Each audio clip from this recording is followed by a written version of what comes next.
อนนั้นอายุ18ก็เข้าสนามมวยเวทีรามเนินเลยเล่นมวยนิดหน่อยประสบการณ์ของพ่อเนี่ยเคยเล่นมวยคู่หนึ่งที่มากที่สุดเนี่ยคู่ละเท่าไหร่คู่ที่เล่นเยอะที่สุดก็คือคู่ทวีศักดิ์เล็กกับกันศักดิ์ไป1,800,000 บาทตอนนี้ความมั่นใจมันเลยทำให้ต่อยอดแล้วพ่อวิธีการเอาเงินไปต่อยอดของพ่อคือทำยังไงก็หาเรื่องอย่างอื่นเนี่ยรับมาคือเขาแทงมาแล้วก็รับเหมือนรับหวยอ่ะมันผิดกฎหมายนะอ๋อเป็นโต๊ะเถื่อนใช่ไหมเป็นโต๊ะเถื่อนพ่อพูดเลยว่าพ่อเข้าไปรับมาเนี่ยหมูเลยเหรอพ่ออะไรอ่ะพ่อเราคัดเลือกไม่ได้คิดว่าตอนนั้นเสียไปเท่าไหร่พ่อเพราะว่า20-30 ล้านไม่อยู่พูดเป็นเล่นนะจริงๆแล้วก็เลยตัดสินใจว่าไม่เอาดีกว่าเราเล่นมาเนี่ยเราสู้ก็ไม่ได้หรอกเราก็เลิก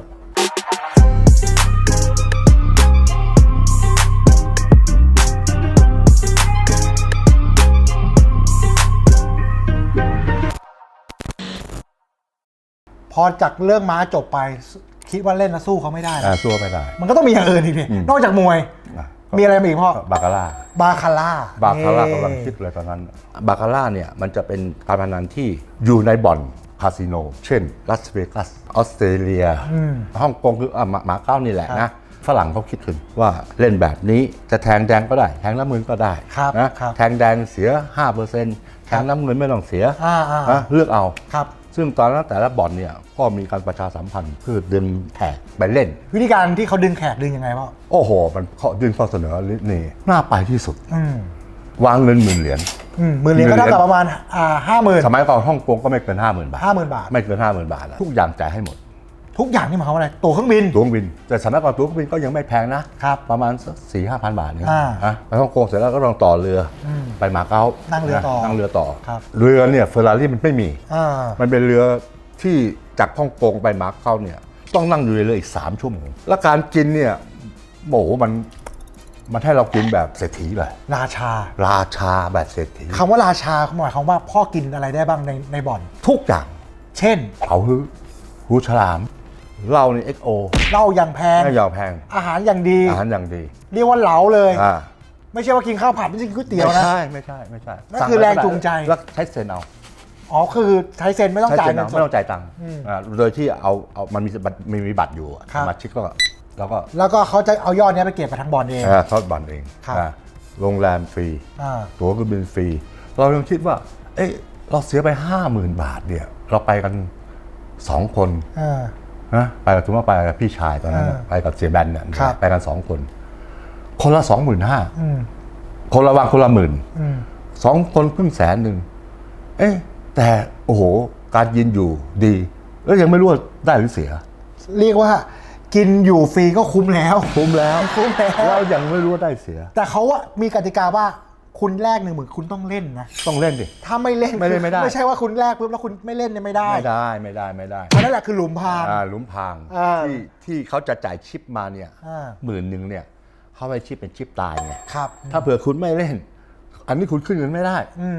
เท่ากับคุณก็ต้องจ่ายส่วนที่คุณต้องกินนั่นแหละคุณต้องจ่ายเองใช่จ่ายคุณต้องจ่ายเองหมดแต่ว่าถ้าคุณเอาชิปนี้ไปเล่น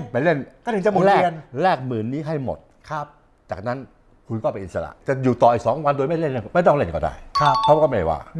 แต่พออยู่ในแวดวงอย่างนั้นเนี่ยบอกเลยว่าคนที่ตายน้ำตื้นเรื่องนี้มาเยอะคือได้แล้วเอ้ย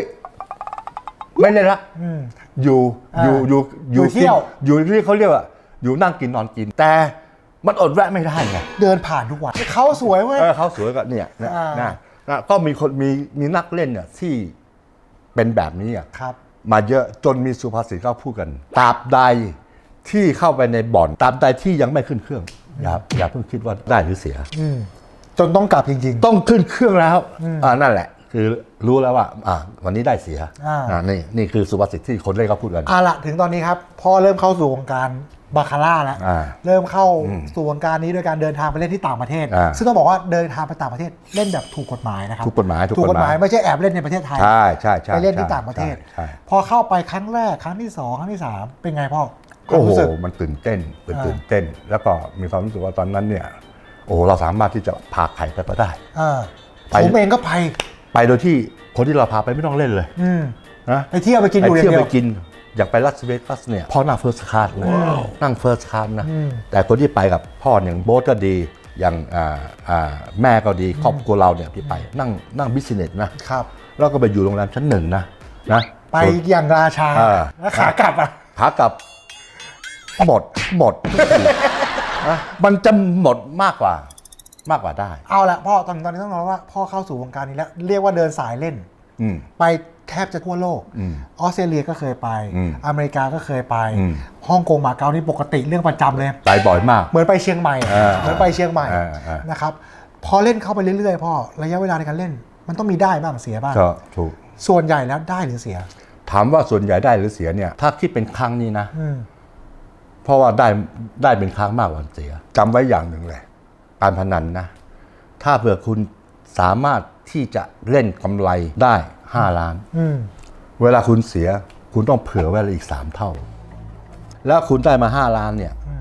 คุณต้องไปซื้อของต้องใช้จ่ายอะไรหมดไปอย่างน้อยๆเป็นล้าน คือเวลาได้ก็คิดว่าเอาเงินนี้มาใช้ใช้โดยที่บางที ไม่ได้คิดเลยมันกล้าซื้อกล้าอะไรเนี่ยเคยแบบไปต่างประเทศแล้วเล่นได้แล้วใช้จ่ายเป็นล้านนี่เคยไหมพ่อบ่อยไปเลย คือจ่ายแบบวันเดียว2 วันของมาให้เพื่อนให้พวกเครื่องเล่นวิดีโอเครื่องหนึ่งสมัยก่อนเนี่ยฮิตเลยนะประมาณ 25,000ในนี้ขายประมาณ 35,000พ่อเคยเอามาทิ้ง30 เครื่อง เพื่อมาแจกเพื่อนเพื่อมาให้เพื่อนให้คนนู้นให้คนนี้ให้คนนี้แจกเขาเวลาได้มันมีความสุขนะแล้วถ้าเสียค่าเขาเอามาเลยกี่เครื่องก็ได้คิดเครื่องละ 3,000 อ๋อค่าขนส่งค่าไม่ใช่ค่าขนส่งค่าผ่านตม.อ๋อเพราะว่ามันผ่านมันเขาเรียกเอามาขายหรือเปล่าอะไรเงี้ยโดนภาษีหรือเปล่าก่อนมาทางดอนเมืองแหละบดอาจจะจำไม่ได้ตอนที่ไปออสเตรเลียเนี่ยหัดขี่ม้าอยู่จำได้ไหมหัดขี่ม้ากับน้องสาวอะน้องเบสอะออสเตรเลียเป็นประเทศที่เกี่ยวกับเรื่องม้านี่นะเขาดังมากไม่ว่าทั้งยาทั้งอ่านม้าทั้งอะไรนะทุกอย่างพร้อมบดอยากได้อ่านม้าไงเสียหมดตูนะก็ซื้อพ่อก็ซื้อ2 อันรู้สึก100,000 กว่าบาทนี่คือพอเข้าไปวงจรอย่างนี้แล้วเนี่ยได้ก็ซื้อเสียก็ซื้อเพราะฉะนั้นสิ่งที่ได้มาถ้านับจำนวนครั้งเนี่ยมันจะมากกว่าเสียเงินในบ่อนเนี่ยเงิน1,000 10,000เงินเล็กมากนะเงินเล็กมากนะสามารถติปคนได้เลยนะ10,000 20,000เนี่ยเป็นเรื่องปกติถึงตอนนี้ครับต้องกลับย้อนไปเวลานั้นว่าช่วงเวลาที่พ่อเคยเล่นบาคาร่าได้มากที่สุดไฟต์เดียวเลยเคยได้เล่นมากที่สุดได้ยอดเท่าไหร่เหลือเชื่อนะวันที่ทรงชัยเราออกจากเวทีลุมพินีจำวันได้ด้วยพ่ออยู่ที่บ่อนเบอร์วูดที่ออสเตรเลียเพิร์ธไปวันเดียวเลยเล่นวันเดียวเลยพอเล่นอยู่เนี่ยวันนั้นเนี่ยพ่อได้บาคาร่าเกือบ20 ล้านได้อยู่นั้น20 ล้านเล่นไม่ถึง12 ชั่วโมง20 ล้านบาทไทยนะครับใช่นายวันชัยเนี่ยโทรมาบอกว่าให้บ้านให้กลับด่วนทรงชัยลาออกแล้วลาออกตอนกลางคืนไงตอนมวยชกไงนะเอาหนังสือยื่นลาตอนมวยชกไงพ่อมารู้ตอนเช้าตีตัวแล้วกลับเลย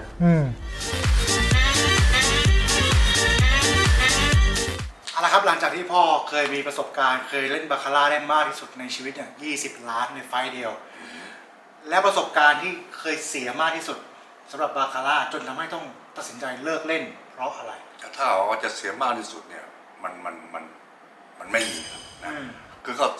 สะสมไปเรื่อยอ่ะช่วงหลังๆเนี่ย10 ครั้งหลัง15 ครั้งหลังมันจะเสียแทบทุกครั้งเสียอย่างเล็กอย่างน้อยอย่างละ5 ล้าน3 ล้าน5 ล้านแล้วมันก็เสียไปเรื่อยอ่ะธุรกิจของพ่อเนี่ยซึ่งมันต้องเก็บมันเป็นธุรกิจที่ขายสปอนเซอร์ใช่ไหมครับเพราะฉะนั้นสปอนเซอร์เนี่ยมันจะต้องเป็นดิวในการเก็บเดือนนี้เครดิต3 เดือนใช่เรารู้ว่าเดือนหน้าเรามีเงินเข้าบริษัทเท่าไหร่ครับแต่ว่าเราอยากไปเราก็ไปกู้เขามาได้ก็รู้ว่าเดือนหน้าเราจะใช้ได้แต่ก็กู้มาตามจำนวนที่เงินเข้าแต่ละเดือนนั้นตรงนี้พอสะสมไปเรื่อยๆปั๊บเนี่ยสุดท้ายเนี่ยเป็นหนี้สิเป็นหนี้เขาเงินในบริษัทเนี่ยหมดเกลี้ยงเลยมานั่งคิดดูไต่ตองดูตอนนั้นโบ๊ทยังอายุน้อยมากมาคิดดูว่าถ้าเผื่อพ่อจะทำตัวอย่างนี้เล่นแบบนี้เนี่ยหาได้เท่าไหร่พ่อไม่พอเลยไม่พอตอนนั้นรายได้ต้องถือว่าพ่อมีเยอะนะเพราะตอนนั้นพ่อมีทั้งพงศักดิ์เล็กมีทั้งแซมสันมีอะไรที่ทำรายได้เดือนหลายล้านนะสุดท้ายตัดสินใจเลิกครับ เลิกแล้วก็มาค่อยๆใช้หนี้เรา เป็นหนี้เยอะไหมพ่อ วันนี้มาประมาณสัก30-40 ล้าน เงินในบัญชีหมดแล้ว 20 กว่าปีก่อนนะ เงินในบัญชีหมดแล้ว แล้วต้องเป็นหนี้เขาอีก30-40 ล้าน อย่างน้อยนะ คือหลังจากนี้คือหาเงินมาเพื่อที่จะไปจ่ายห ใช้ นี้ หนี้เขาเรามันตัดสินใจผิดพลาดอย่างอภัยไม่ได้ตอนนั้นนะตัดสินใจเลิกแล้วก็เลิกเลยเลิกจริงๆ เลิกโดยที่ไม่เข้าไปเล่น ไม่เข้าไปอีกเลย 20 กว่าปีไม่เคยเข้าอีกเลย ไม่เคยไปต่างประเทศ ครับ แม้ในกรุงเทพนี่ไม่ต้องพูดถึงพ่อไม่เคยเข้าอยู่แล้ว พ่อไม่เคยเข้าบ่อนในกรุงเทพ พ่อไม่เคยรู้จักบ่อนในกรุงเทพเลยแม้แต่บ่อนเดียวที่เล่นที่เมืองนอกเนี่ยพ่อต้องการไปอยู่แบบสบาย อยากไปเที่ยว จะไปเที่ยว อยากไปอยู่แบบราชา จะพักผ่อนจะไปเที่ยวจะไปกินอยู่แบบสบาย ซึ่งมาวันนี้รู้แล้วว่านั่นคือหลุมพราง ๆนั่นคือหลุมพราง ถึงตอนนี้ต้องยอมรับว่าพ่อผ่านมาหมดแล้วแหละ ไปหมดแล้วครับ แล้ววันนี้ก็ยังดีใจนะ ที่ยังตัดสินใจเลิกทัน ถ้าวันนี้พ่อยังไม่เลิกพ่อคิดว่าสภาพของพ่อจะเป็นยังไง ผมก็ต้องเช่าบ้านเขาอยู่ บริษัทนี้คือต้องเลิก มันเลิกอยู่แล้วมันเจ๊งอยู่แล้วเพราะฉะนั้นแต่เป็นอุทาหรณ์เลยว่าทำไมพ่อถึงพูดบอกว่าจัดมวยฉัดชัยครั้งแรกถือว่าเสียบาคาร่าล้านสองเพราะตอนนั้นล้านสองนี่จิ๊บ เขาเล่นได้มากกว่านี้ เล่นได้เสียมากกว่านี้นะตัดสินใจว่ามันอย่างมากก็เสียบาคาร่าล้านสอง ครับ ซึ่งเป็นคำพูดที่ผมพ่อเปรียบเปรยไงนะพ่ออยู่กับวงการพนันเนี่ยมาทั้งชีวิตนะครับนะ ผมว่าส่วนหนึ่งนะในมุมมองผมนะเรื่องการพนันมันก็มีทั้งข้อดีและข้อเสีย ไม่ใช่เป็นเรื่องเสียอย่างเดียวสำหรับตัวเขาเองเพราะโบคิดว่ามันเป็นส่วนหนึ่งที่ทำให้เป็นจุดหล่อหลอมที่ทำให้เพชรยินดีเป็นคนที่กล้าได้กล้าเสียอันนี้คือคาแรคเตอร์เลยอันนี้คือคาแรคเตอร์ที่ผมคิดว่าทุกคนสัมผัสได้ณวันนี้พ่อก็ยังอยู่นะในวงการพนันไม่ใช่ว่าไม่ใช่พ่อมาอยู่แต่ว่าอยู่แบบห่างๆไม่ได้ไปฝักใฝ่อะไรอยากให้พ่อช่วยฝากเรื่องราวของพ่อเนี่ยเป็นอุทาหรณ์สอนรุ่นลูกรุ่นหลานในปัจจุบันเนี้ยเพราะส่วนตัวโบเองโบเชื่อว่าเด็กทุกคนวัยรุ่นทุกคนเขาเรียกว่าไม่เห็นลงศพไม่หลั่งน้ำตาซึ่งผมเองเคยเจอมาแล้วพ่อเขาจะไม่ได้สอนผมบอกนะห้ามเล่นนั่นห้ามเล่นนี่พ่อเขาไม่เคยพูดนะเขาปล่อยให้ไปเล่นเลยเล่นเสร็จปุ๊บแล้วมึงก็จะเรียนรู้ด้วยตัวเองว่าเวลามันลำบากเวลามันทุกข์มันเป็นยังไงพ่อเคยพาพวกไปเล่นบาคาร่าเนี่ยพวกก็นั่งอยู่ข้างๆพ่อแล้วก็ให้เห็นเลยว่าการเล่นเนี่ยสุดท้ายมันดีหรือไม่ดีนะทุกอย่างมันต้องมีการเรียนรู้อ่ะแล้วก็ที่ผ่านมาจะเห็นว่าการพนันเนี่ยมันไม่มีทำให้คนรวยหรอกคุณได้มาเท่าไหร่สุดท้ายคุณก็ต้องเสียกลับไปหมดเพราะฉะนั้นให้เห็นเลยว่าถ้าเปิดหลีกเลี่ยงได้อย่าเข้าไปสัมผัสแต่ถ้าจะสัมผัสเพื่อเรียนรู้อันนี้ไม่ว่ากันว่ามีการเล่นกันยังไงอะไรยังไงอันนี้เพื่อเรียนรู้อันนี้โอเคทุกสิ่งทุกอย่างมันมีบทเรียนเสมอคนที่รวยเป็นเศรษฐีสุดท้ายมันหมดกับการพนันเนี่ยเยอะแยะไปพ่อเคยมาเยอะแล้วนะเยอะแยะเลยเพื่อนพ่อเองก็หลายคนเลยโอ้โหแต่มีเงินหลายร้อยล้านสุดท้ายเวรนี่มันเช่าบ้านเขาอยู่ถ้าวันนี้พ่อไม่เล่นการพนันพ่อเชื่อว่าพ่อมีเงินมหาศาลเชื่อว่าในบัญชีตอนนี้ต้องมีเงินมหาศาลนะพ่อเสียการพนันเนี่ยเขาว่าหลายร้อยล้านก็แล้วกันถ้าเผื่อคุณไปจมปักอยู่กับมันเนี่ยคุณจะไม่มีวันชนะมันที่เตือนเนี่ยพร้อมกันให้ทุกคนกำลังคิดจะเล่นการพนันจะเป็นแบบไหนก็ได้แล้วหวังจะรวยอย่าไปคาดหวังว่าไม่มีทางที่จะรวยเพราะการพนันนะครับเอาละครับวันนี้คือบทสรุปนะครับเรื่องราวของพ่อนะครับก็เป็นอุทาหรณ์ผมเชื่อว่าเป็นต้นแบบที่ดีที่สุดผมว่าในประเทศนี้ก็ไม่มีใครที่น่าจะสอนเรื่องการพนันได้ดีที่สุดเท่ากับพ่อผมเพราะพ่อผมเนี่ย74 ปีอยู่กับการพนันมาทั้งชีวิตแล้วก็เป็นตัวเอเลยในประเทศนี้เรื่องการพนันเนี่ยผ่านมาหมดทุกอย่างแล้วนะครับขนาดคนที่อยู่อย่างนี้มาเขายังกล้าพูดเลยว่าไม่มีคำว่ารวยสำหรับการพนันไม่มีคำว่าชนะสำหรับการพนันวันหนึ่งคุณก็ต้องแพ้จะเป็นวันไหนแค่นั้นเองวันนี้คุณชนะคุณอย่าเพิ่งมั่นใจวันหนึ่งที่คุณแพ้เนี่ยคุณก็คือหมดตัวคุณสามารถได้การพนัน30 วันแต่คุณจะเสียการพนันภายในวันเดียวหมดเลยจากศูนย์ไม่พอติดลบอีกเลยนะครับเอาละครับนี่คือเรื่องราวของคุณพ่อนะครับใน EP นี้ครับผมเชื่อว่าน่าจะเป็นอุทาหรณ์สอนใจดีที่ดีเลยไม่ได้ฟังกันง่ายๆนะครับจริงๆแล้วเนี่ยผมนั่งคุยกับพ่อนานกว่าจะได้เล่าเรื่องนี้แล้วสุดท้ายพ่อเขายอมตัดสินใจว่าเล่าให้ฟังก็ได้เพราะว่าอย่างน้อยๆเนี่ยเชื่อว่ามันจะเป็นอุทาหรณ์สอนลูกสอนหลานยุคปัจจุบันได้นะครับผมอยากจะสรุปแบบนี้ครับว่าสุดท้ายแล้วครับเงินทองที่หามาเนี่ยการทำมาหากินสุจริตดีที่สุด ว่าคุณจะทำอาชีพอะไร ใช่ จะได้มากได้น้อย อย่างน้อยๆได้มาด้วยความสุจริต อืม ได้มาด้วยความภาคภูมิใจ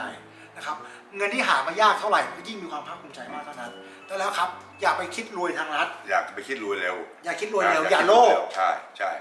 เอาละครับนี่คือบทสรุปของ EP นี้นะครับฝากทุกคนนะครับถ้าเกิดชอบถ้าเกิดประทับใจกับ EP นี้ช่วยกดไลค์กดแชร์กด Subscribe ให้กับช่องดีแมนทอล์กด้วยนะครับเพื่อเป็นกำลังใจให้กับเราพ่อลูกนะครับจะให้มาเล่าเรื่องดีๆ แบบนี้แบ่งปันแชร์ประสบการณ์แบบนี้ให้กับทุกคนได้รับฟังกันอีก วันนี้ลากันไปก่อนนะครับพบกันใหม่ EP หน้าขอบคุณและสวัสดีครับ สวัสดีครับ